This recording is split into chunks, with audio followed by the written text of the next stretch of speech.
Memang dia melalui resmi ada perizinannya, dia punya dokumen impornya dan lain sebagainya. Ini angkanya nggak akan segitu, gitu loh. Jadi kalau kita bicara fair, nggak masalah barang luar negeri masuk silakan, ya. Tapi pakai jalur yang formal, yang legal. Kita berani kompetisi, kita berani berkompetisi.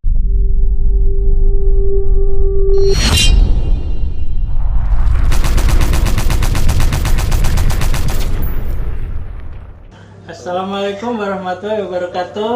Halo Sobat Kincamania, apa kabar? Semoga dalam keadaan sehat walafiat. Sobat, kebetulan saya nongkrong di warung di daerah Lembaijo, kedatangan tamu istimewa nih Sobat. Seorang tokoh penangkaran murai batu. Beliau adalah pendiri PMBN. PMBN itu Peternak Murai Batu Nusantara, yang membernya itu sudah puluhan ribu se-Indonesia. Luar biasa nih Sobat. Dan sebenarnya sih juga saudara. Saya sudah sangat akrab sekali. Abang saya juga sih sebenarnya, cuman orang jauh. Jadi mumpung main kesini ya kita bahas terkait dunia pertrotolan murai batu yang akhir-akhir ini kan cukup memprihatinkan ya Sobat ya. Oke, kita langsung sapa dengan, pasti sudah pada kenakan, Om Andihan. Om Andihan, Assalamualaikum. Waalaikumsalam. Iya, kabarnya Om Andihan? Alhamdulillah sehat. Ini tengah-tengah malam jam 11.30 malam ya, Cak. Sampean ngundang aku ke sini. Ngabuburit sahur ini jadinya. Kalau bukan Cak Giris males ini tidur. Iya, gitu ya. Jangan bikin saya terkesan tuh kayak selama ini tukang maksa orang. Om Andi, ya. Ini kan saya tuh mengamati di dunia penangkaran ini kan, itu banyak yang mengeluh pasarnya untuk trotol ini sudah mulai berantakan Om Andi. Jadi harga itu banyak yang mengatakan sudah ancur-ancuran, sudah ibarat kata itu sudah di atas biaya kos produksi teman-teman penangkar Om Andi. Apakah itu memang real seperti itu keadaannya, atau itu terjadi hanya pada penangkar yang mungkin kalah bersaing, atau memang real harga sedang berantakan ini, Om Andi? Iya. Sebenarnya sih kalau bicara tentang harga, semua bisnis sama sih. Semua bisnis sama, bukan cuma masalah trotolan ya. Kita bisnis yang jualan baju ya sama aja, ada juga yang murah berantakan gitu. Yang bisnis sepatu ya juga begitu kan gitu ya. Tapi ada juga yang memang harga-harga yang masih bagus ya, yang harga-harga yang punya brandnya bagus. Cuman kita butuh pola saja. Jadi kalau misalnya bicara tentang harga murah, ya dari zaman dulu juga ada yang murah. Murah, bahkan dulu itu lebih berantakan. Zaman dulu kurang lebih sekitar 15 tahun, 20 tahun dulu harga trotol murah 400.000. Oh, berarti sama ya? Lebih parah kan? Kita mengklaimkan yang dimaksud berantakan kan memang sudah banyak beredar. Itu murai batu itu sudah 1 juta, bahkan 1 juta di bawah 1 juta Dan akhirnya banyak penangkar tuh menjualnya secara di kiosnya sudahnya terdapat, dijual secara gambling lah, entah itu jantan atau betina, dengan harga di range 400 sampai 600 ribu. Oh, berarti itu sudah lama ada? Sudah lama. Jadi dari zaman dulu kita kan, saya kebetulan di Serang ya, itu ada kawan-kawan mungkin banyak kenal ya, seperti Om Darlian ya, Ring Arko. Oh iya. Pertama kali ternak dulu ya harga murah yang dia jual 400.000. Jantan. Itu zaman dulu. Tapi ya beliau ada terus produksi, dan sekarang ya mungkin kawan-kawan mungkin tahu semua ya, harga Ring Arko kan nggak ada yang di bawah 10 juta ya. Karena brandingnya sudah dapat. Sebenarnya kalau branding itu dipertahankan, harga murah itu akan mengikuti brandnya masing-masing, kualitas masing-masing. Kalau bicara tentang murah, mungkin yang burung-burung yang emang asalan-asalan, nah itu mungkin bisa murah ya. Asalan itu mungkin yang biasa disebut Ya. sayur gitu ya, trotol sayur. Trotol sayur itu murah. Tapi burung-burung yang kualitas tetap ada harganya lah. Harga. Oh, berarti oke, saya pertegas, berarti kondisi harga berantakan ini bukan karena keadaan mungkin yang disebabkan penangkar tuh makin banyak, terus persaingan makin ketat, sementara dari sisi kualitas mungkin mereka tidak bisa bersaing, itu gimana? Ya itu juga jadi faktor sih, jadi faktor. Tapi kalau misalnya itu kita jadikan alasan gitu ya, ya kurang tepat juga. Oh, karena jadi nggak boleh putus asa gitu iya, ya? karena posisinya dari zaman dulu juga ya justru malah terjadi peningkatan. Dan ini termasuk bagian dari hukum ekonomi gitu. Iya. Oh. Kayak misalnya dulu ya, saya dulu beli trotol itu waktu pertama main murah itu 250.000. Saya beli trotol murah itu 250. Bicara tahun berapa ini? Ya sekitar 20 tahun yang lalu lah. 250.000 ya. Terus waktu itu penangkarnya juga ya kesulitan juga kan. Kesulitan menjual, kesulitan harganya terlalu murah gitu lah. Dan bersaing dengan murai hutan. Bersaingnya dengan hutan lebih banyak kan gitu. Karena dulu penangkar masih sedikit kan gitu. Dan nangkep murai lebih mudah dulu kan, apalagi di Sumatera kan di belakang rumah ada gitu loh. Ada. Makanya ya cuman ini bentuk perjuangan aja. Kalau dibilang burung murai sekarang karena memang sudah banyak, ini merasa ini lebih murah mungkin karena memang informasinya saja yang terlalu lebih cepat sekarang. Jadi karena faktor era digital. Era digital ini lebih cepat. Jadi kalau misalnya kita jualan 2,5 juta, 3 juta kawan-kawan kan, yang jual 1 juta kan lebih cepat dia naik juga. Sehingga orang lebih ngeliat banyak terekspos. Gitu. Jadi mereka itu ada unsur kepanikan sendiri, akhirnya pengen murah-murahan supaya cepat laku karena kan produk ini kan juga ada kos produksinya kan ya, supaya cepat keluar lah kan gitu. Iya. Tapi kita tuh kenapa saya kebetulan di PMBN ya, di Peternak Modern. Saya selalu bicara begini ke kawan-kawan PMBN. Kalau kita menjual sesuatu di bawah harga produksi, biasanya karena kita tuh kepepet sih. Karena persoalan-persoalan ekonomi rumah tangga ya, misalnya untuk anak sekolah, untuk biaya makan dan lain-lain. Dan kalau itu dipertahankan terus-menerus juga tidak akan bisa bertahan lama. Tidak akan bertahan lama.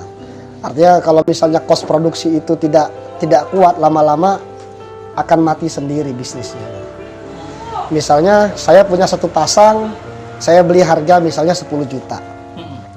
Saya paksakan jual anakannya 800.000, 1 juta, sedangkan kos produksi saya tinggi.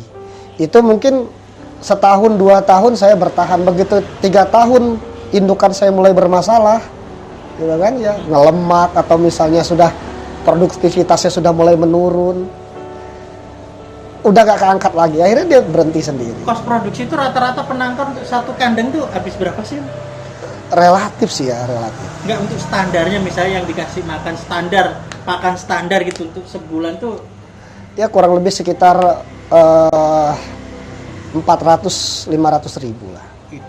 Dan untuk burung produksi itu dalam setahun itu kalau standar aja itu biasanya berapa kali?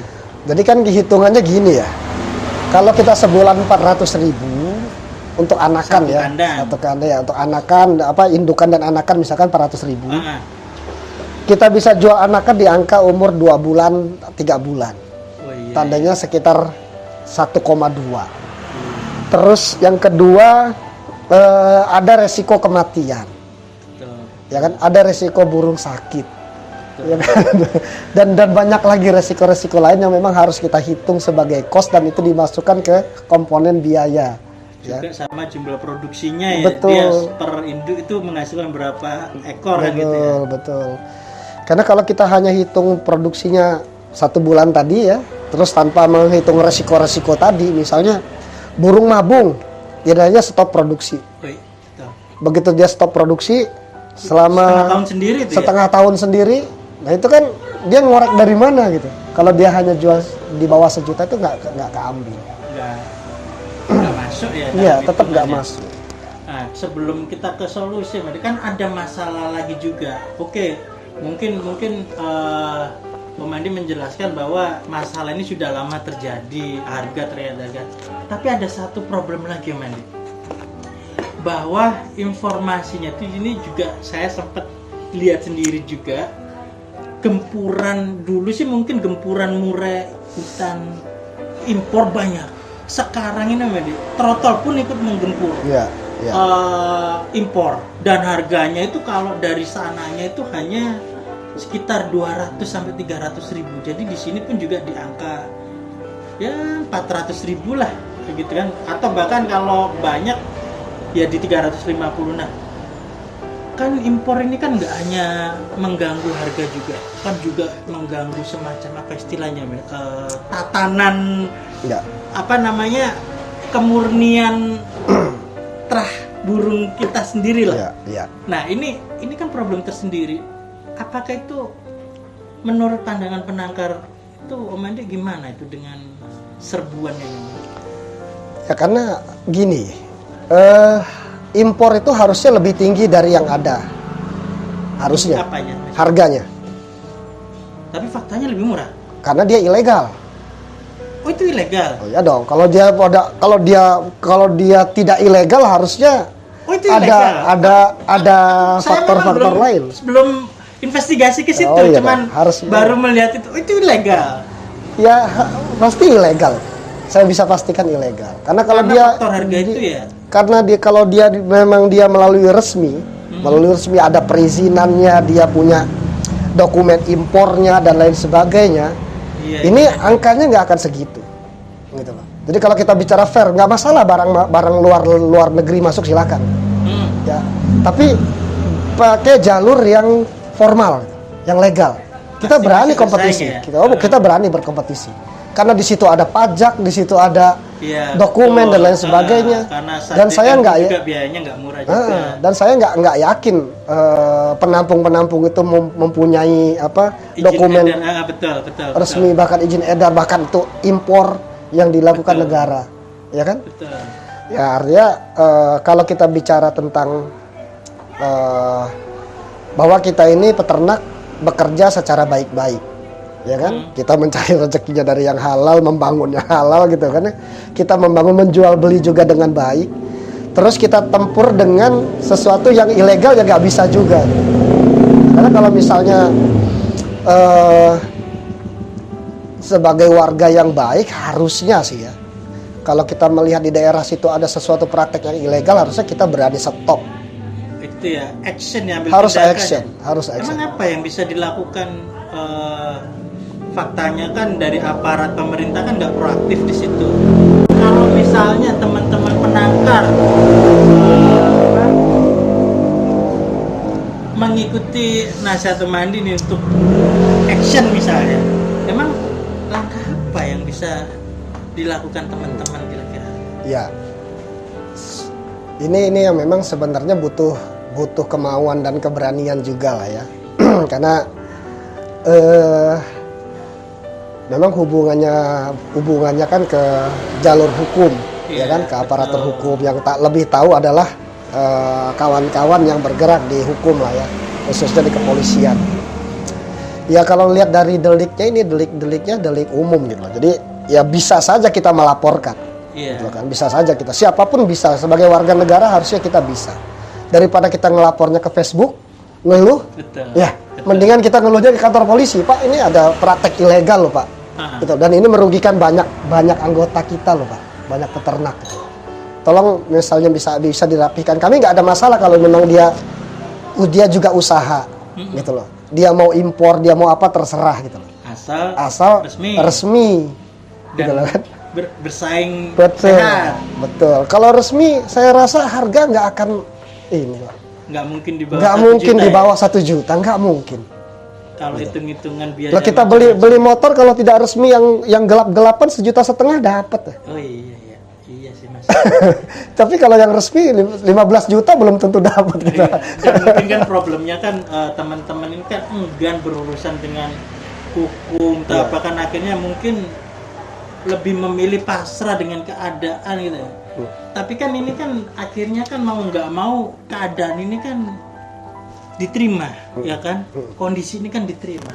Iya. Nah, karena semua problem ini mau nggak mau sudah menerpa dan langkah-langkah tadi nggak mau diambil tindakan, ada nggak kira-kira solusi buat teman-teman penangkar ini katakanlah bertahan hidup untuk bisnis tangkarannya nih dengan sekarang gempuran masalah yang bertubi-tubi?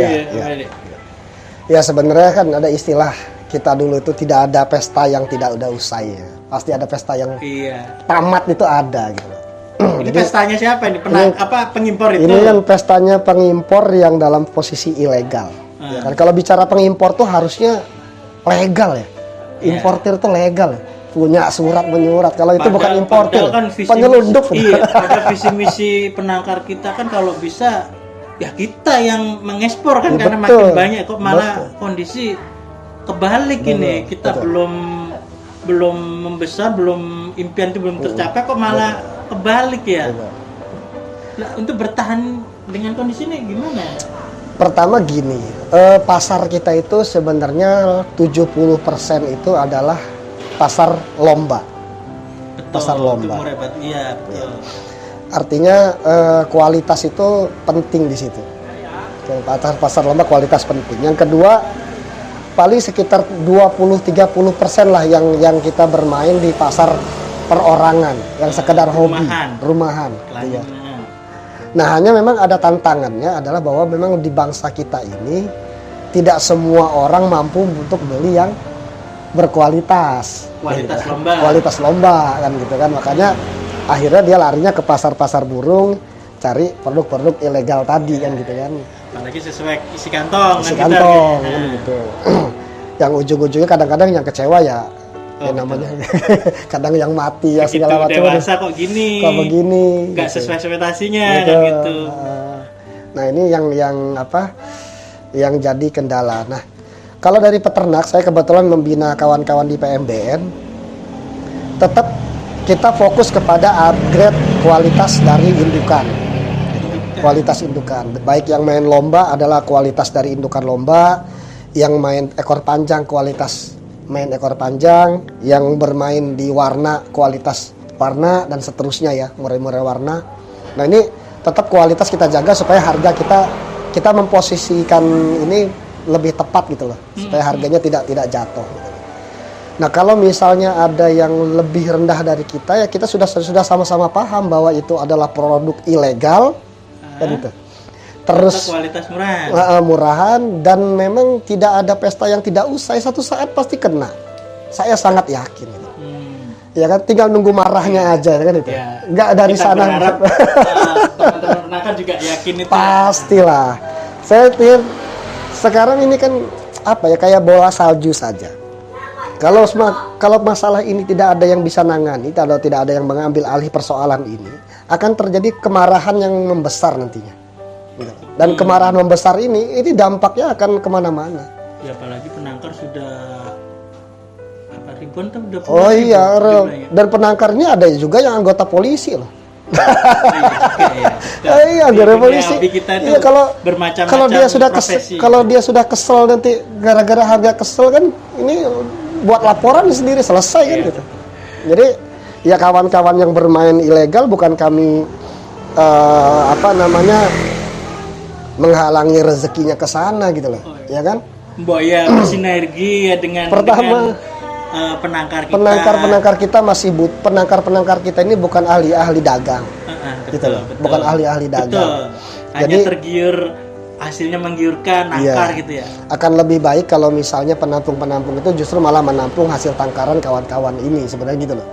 Sebelum kawan-kawan ini kesel gitu bawa ke jalur hukum itu selesai itu, keangkut satu toko itu. Gitu. Bisa gulung tikar. Masih kalau jalur hukum ya. Kalau jalur premanisme. Tapi mungkin nggak itu. Bisa jadi. Kalau saking marahnya ya, karena jumlahnya banyak sih ya. Pertama bukan cuma banyak, ini kan menyangkut hajat hidup Oh iya, urusan keluarga. perut ini ya. Urusan Oh, perut kalau itu sudah kita yang nggak bisa macam-macam kalau urusan perut ini ya. Oh, kalau sudah bicara kita cuman ada burung dua ekor, jualnya susah, dijual kecil gak cukup segala macam, kesel juga ya. Iya betul. Betul. Lah saya yang ngelihat anggota saya ngeluh tiap hari itu kesel. Dan Kalau ada yang dekat dari rumah mau aku coba-coba juga tuh masukin ke polsek. cuman berhubung beritanya jauh-jauh gitu Oh, ya. berita jauh-jauh kalau ada yang dekat rumah pasti aku. Oh, kalau jaraknya cuman satu kota aja pasti aku laporin. Dan ada unek-unek saya lagi juga terkait fenomena di penangkaran ini, budayanya kan sudah mulai mungkin di kualitas murah biasa untuk lomba ini kan mungkin persaingan sudah banyak, tapi kan banyak lari ke ekor panjang sama warna-warni ya kan. Iya. Dan sekarang variasinya warna kan luar biasa. Betul. Tapi saya itu berasumsi gini Mas, jangan-jangan di dunia penangkaran murah ini apa iya nanti akan berakhir dengan sama seperti lovebird yang tadinya warna-warni itu mahal-mahal, tapi faktanya sekarang ambruk semua. Karena entah faktor bosan atau ada yang mempermainkan politisasinya harga atau macam-macam. Nah, pandangan Om ini gimana nih? Kan Om ini juga main warna nih. Iya. Iya. Kira-kira ancaman itu juga Berbeda sih ya, berbeda dengan lovebird berbeda. apa bedanya? Kalau bedanya dulu kalau lovebird saya ngelihatnya seperti ada permainan mafianya juga sih. Politik harga Politik, dan macam-macam. ada mafianya juga. Jadi misalnya begini, kita membranding tentang warna satu warna. Ini importir sudah siapkan gitu kan? Oh iya betul. Kan gitu. Murai Batu mengandalkan Lovebird mengandalkan impor ya. Untuk Jadi begitu dia keluarkan masukkan ke Indonesia, di Indonesia sudah mulai naik, harganya naik, dia sudah siapkan begitu Iya. naik harga jeber. masuk. Gitu, Tinggal selesai. disiapkan warna baru lagi nih Iya. dihancurin. Sama dengan kenari sama. Iya betul. Tapi kalau murai agak susah dicari di luar negeri juga susah. Bahkan kita sekarang ada beberapa kawan-kawan yang udah impor ke luar negeri kan murai warna. Betul. Gitu loh jadi. Artinya Karena sumbernya dari sini sendiri gitu. kreativitasnya dari sini gitu kan, penyakitnya itu apa namanya merubah mutasi-mutasinya di sana Kalau lovebird bahan belum bahannya ada. awalnya dimulai dari impor. dari ya. impor Betul gitu loh. juga. Bahkan kalau lovebird penelitiannya sudah selesai. Penelitian apa ini? Penelitian tentang warna itu selesai. Udah mentok. Masalah saya itu begini. Kalau lovebird warna A diganti disilang dengan warna B hasilnya bakal ini, keluar ya. itu sudah ada petanya gitu. Oh iya betul. Sudah ada petanya. Dan yang hanya yang setahu saya nih Mbak, yang masih ada harganya nih yang benar-benar warna yang luar biasa, memang nggak tahu. Iya. Dari silang mungkin eksperimen sendiri Iya, tapi yang iya. secara resmi sudah mentok ya. Iya. Ini sama ini keluarin ini udah mentok. Iya. Kalau murai batu masih terus Terus nggak ada belum ada penelitiannya. masih itu ya, masih Iya. terus Kalau ekor eksperimen kalau paruh bengkok itu sudah ada penelitiannya. Biola dikali ini kakak keluar begini itu sudah ketemu. sudah ada Sudah selesai. rumusnya ya. Rumus itu sudah ada. Kalau murai belum tentu. Belum tentu. Murai kita ambil warna ini ketemu warna ini bakal keluar warna ini, belum ada yang berani. Tapi kan pangsa pasar warna ini apa emang sebesar apa sebenarnya? Kok orang memilih beralih ke sana sementara hobi kita itu kan masih banyak di ranah lomba. Yang saya ketahui nih ya, mungkin ada 1-2 gitu kan yang tipikal warna atau ekor panjang itu hampir nggak ada atau jarang berprestasi di lomba-lomba atau bahkan kelihatan aja jarang gitu loh. Terus ceruk pasarnya ini sebesar apa? Ini. Itu kalau analisa prospek ke depan ya dengan saya pikir begini. Kawan-kawan peternak di Indonesia ini kreatif. Kalau misalnya dinyatakan bahwa sekarang warna-warna ini tidak fighter lah ya, belum ada di lomba lah ya. Satu saat saya sangat yakin bakal diciptakan yang namanya warna-warna fighter itu bakal keluar. Itu akan jadi unik. Iya, ya. iya. Iya. Jadi kreativitas kita ini luar biasa. Ada beberapa sudah mulai tampil kan? Betul. Udah menang gitu ya. Iya, Nah, Flora sudah mulai muncul. menang. Mungkin nanti ke depan mereka akan silangkan ke burung-burung yang fighternya Kualitas lebih lomba tinggi. ya. Ya. Nah ini ceruknya makin membesar. Dan sebenarnya yang membuat harganya bagus itu dia setiap step itu ada pasarnya. Contoh misalnya Om Giri ternak murai warna. Yang ngambil umur 7 hari ada ya? Ada. Telur aja ada. Nah, terus selanjutnya nanti umur 3 bulan ada juga. Beli dari Om Giri. Beli dari saya, misalkan saya ngambil dari Om Giri ya. Saya ambil dari umur 3 bulan. Saya rawat umur 6 bulan, udah siapan misalkan umur 8 bulan. Ini ada lagi yang ngambil. Ada lagi yang ngambil. Jadi tahapan-tahapan ini ada terus. Dan harganya naiknya gila-gilaan ini. Tapi kan ini, yang unek-unek saya kan gini. Yang mungkin ini hanya asumsi saya ya. Orang beli murai warna itu setahu saya motivasinya itu untuk ditangkar. Iya. Ya kan ditangkar akhirnya kan menciptakan penangkar lagi. Sementara yang real penghobi atau pengoleksi ini saya sih belum tahu pastinya sebesar apa hari ini. Nah makanya saya itu bertanya-tanya ketika penangkar orang yang motivasinya ditangkar ini mulai habis. Nah ceruk pasarnya ini gimana? Apakah yang mau nggak mau harus beralih yang tadi itu harus mulai merambah ke dunia kualitas lomba walaupun warna gitu? Kalau saya melihat prediksi kedepannya seperti itu, karena murai warna ini kalau misalnya hanya ceruk pasarnya di peternak gitu ya, nanti akan lari ke ceruk pasarnya ke pemain. Kita ini kan cuma main burung ini kan cuma begitu-begitu aja. Betul. Gitu. Pada saat ini sudah bermain ke kolektor, dia nggak akan jadi apa-apa gitu. Betul. Tapi begitu ini bermain sudah ke pemain, terus IO sudah mulai mengadakan, ada beberapa IO sekarang sudah ada lomba burung warna, gitu kan sudah mulai digalakkan. Nah ini akan ceruk pasarnya ke pemain, justru malah lebih besar walaupun nanti harganya tidak akan sefantastis. Iya sih, emang pandangan saya sih pemain itu memang agak-agak maruk dengan hobinya kan kalau ngelihat warna tapi kualitasnya oke. Iya. Ya dijabani nama dia kan dibeli digantangan gitu. Dan itu loh apa namanya menariknya itu mudah sebenarnya. Misalnya lomba burung warna hadiahnya murai albino gitu. Iya. Wah itu albino harga 30 juta loh hadiahnya nomor 1. Wah itu bisa turun semua itu pemain warna. Tapi kalau untuk warna itu perbedaannya dengan yang biasa, yang konvensional, yang kita sebut yang standar lah. Katakanlah yang biasa-biasa aja bukan kualitas lebih. Warna itu emang semahal apa sih yang hasilnya?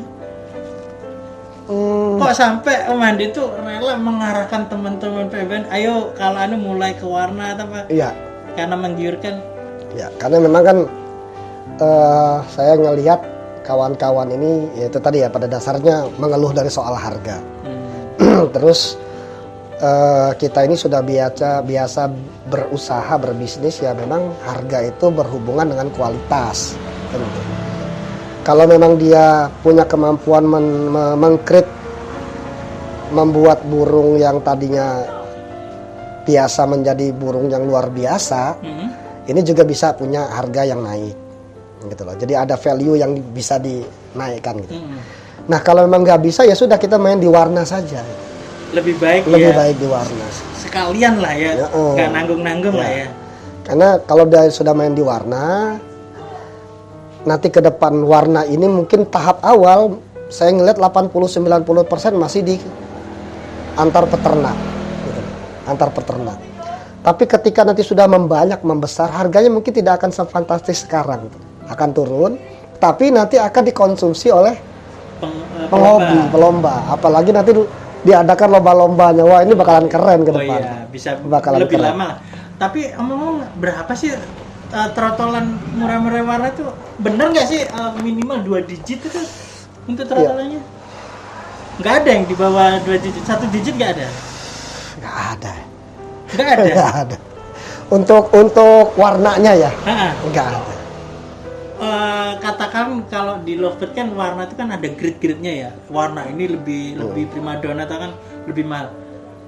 Yang terendah aja, emang nggak ada yang di bawah 10. Kalau blorok mungkin ada lah ya, blorok ya. Tapi kalau warna yang full main warna itu nggak ada. Yang model-model. Kalau ada yang jual warna umur 3 bulan misalnya ya, itu di angka 15 juta, itu nggak usah nunggu 10 menit kayaknya. Tapi kan untuk mencetak warna ini kan panjang, Mas. Iya. Yang saya baca-baca ini kan prosesnya kan nggak segampang murah Betul. biasa asal produksi. Kalau ini kan butuh eksperimen lagi. Tapi Justru- sebanding itu ya sama Iya, hasilnya. justru di situ tantangannya. Akhirnya kan membuat sesuatu yang susah, membuat sesuatu yang susah itu apa ya, tidak mudah kan ya. Akhirnya harga juga menjadi lebih tinggi Lebih sustain gitu. ya. Iya. Di harga bagus lebih sustain ya. Betul. Tapi ngomong di PMBN sudah banyak nggak yang main warna ini? Sudah banyak. Kawan-kawan PMBN banyak. Emang ada berapa di komunitas PMBN tuh sekarang penangkar ya? Penangkar kita itu kalau di grup Facebook kita itu lebih dari 80 ribu, 85 ribuan lebih, 86 ribu lah kalau nggak salah. Kalau Itu kan di belum tentu penangkar semua. kalau di data yang masuk ke saya itu sudah 27 ribu, Yang data real mendaftar Data sebagai real. penangkar. Ya. Berapa tadi? 27 ribuan. 27.000. Ya. Anggota PMBN itu 27 ribu yang sudah nama, alamat, segala macam itu udah lengkap di kita.